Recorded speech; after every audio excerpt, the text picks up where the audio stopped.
With some cats, say you'll find that actually, surprising how much you can get away with some cats who will have all heard the saying to do less is to do more with cats. And it definitely is true. And when it comes to blood sampling, we'll often give the cat the first option is actually, should we just hold the head and not actually hold the legs at all? Because actually just for that cat to be sat there, to have that element of control will actually make that cat cooperate a lot more than if you go into the immediate full-on blood sampling restrained position of like holding the head, holding the legs, you're all sort of ready to go. Just see actually, is the cat okay just to have its head held and actually maybe will be a lot more tolerant. Again, particularly those older cats with arthritis, as soon as you start to hold the legs, you're pulling them forward, holding their tight sort of around sort of their carpus, around that sort of area, it just becomes very uncomfortable and they're more likely to start resisting the restraint. We did have a cat a few years ago, it was a hypothyroid cat that came in and actually belonged to a vet nurse, and she said, oh, he's a lovely cat, but he's a real nightmare to get blood samples from. You can do anything with him, but you cannot get blood samples from him. He just like wriggles and gets really upset about it. And I was like, okay. And then they did happen to mention at the end that he did have arthritis and that he was on Metacam for that. So we took him through to a procedures room and the vet was like, okay, fine. So I sat him on a towel. And he instantly sort of sat down and then sort of went onto his side a little bit. And I thought, yeah, he probably is sort of quite sore. He's positioning himself to make himself a bit more comfy. So I just said to the vet, and she was like, oh, you know, I think this is going to be difficult. We might have to sedate him. I said, look, let's just see. So I literally just held his head up. And he was sort of half on his side and half being held up.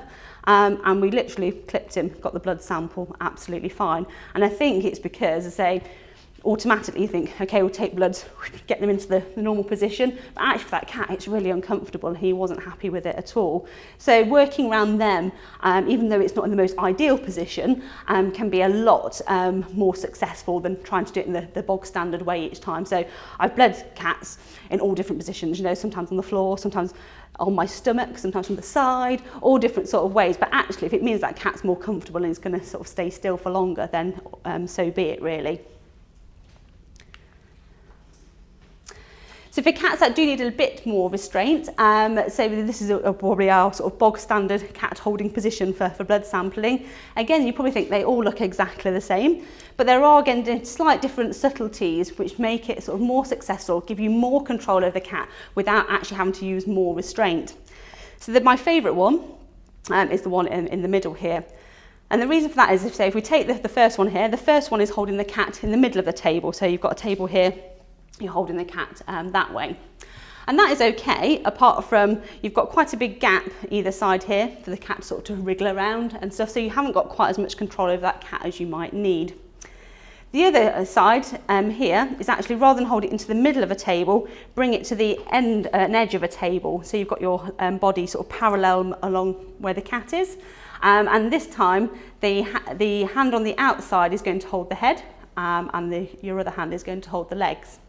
Again, if you're using the outside hand to hold the head, there's quite a big gap just here where the cat might be able to wriggle because their spine's usually really flexible, so they're wiggling around a bit more. And if you're trying then to use that forearm to keep them into your body to stop the wriggling, what you're going to inadvertently do is then start twisting the head round as well as you start to bring the cat in.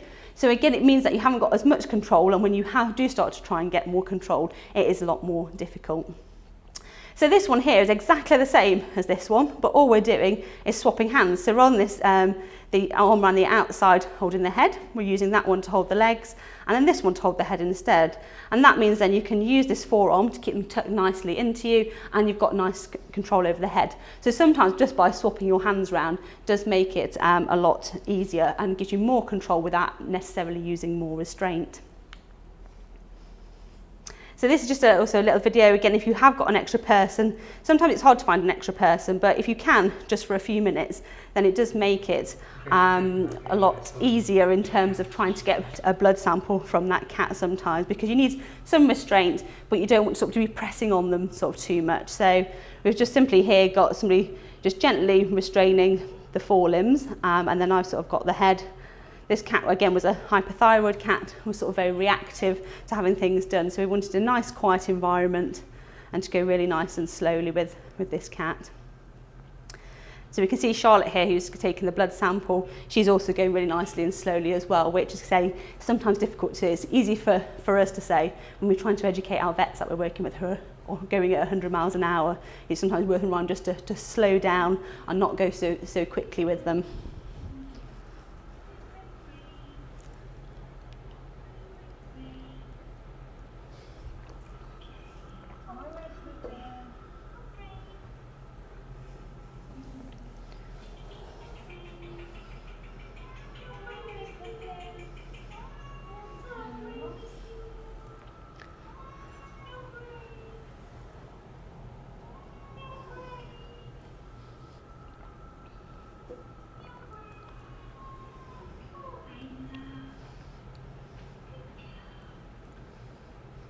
So it may feel like you're not doing much, but actually when we tried to do this, lead this cat just with one person holding, this cat got really upset and started to like wriggle around a lot more.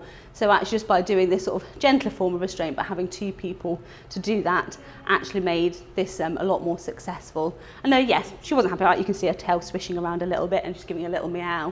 But in comparison of what we had before scenario, made this procedure a lot simpler and a lot quicker. So we might be using more staff, but actually we're getting this done a lot quicker than what we would do if we were trying to just do this with one person.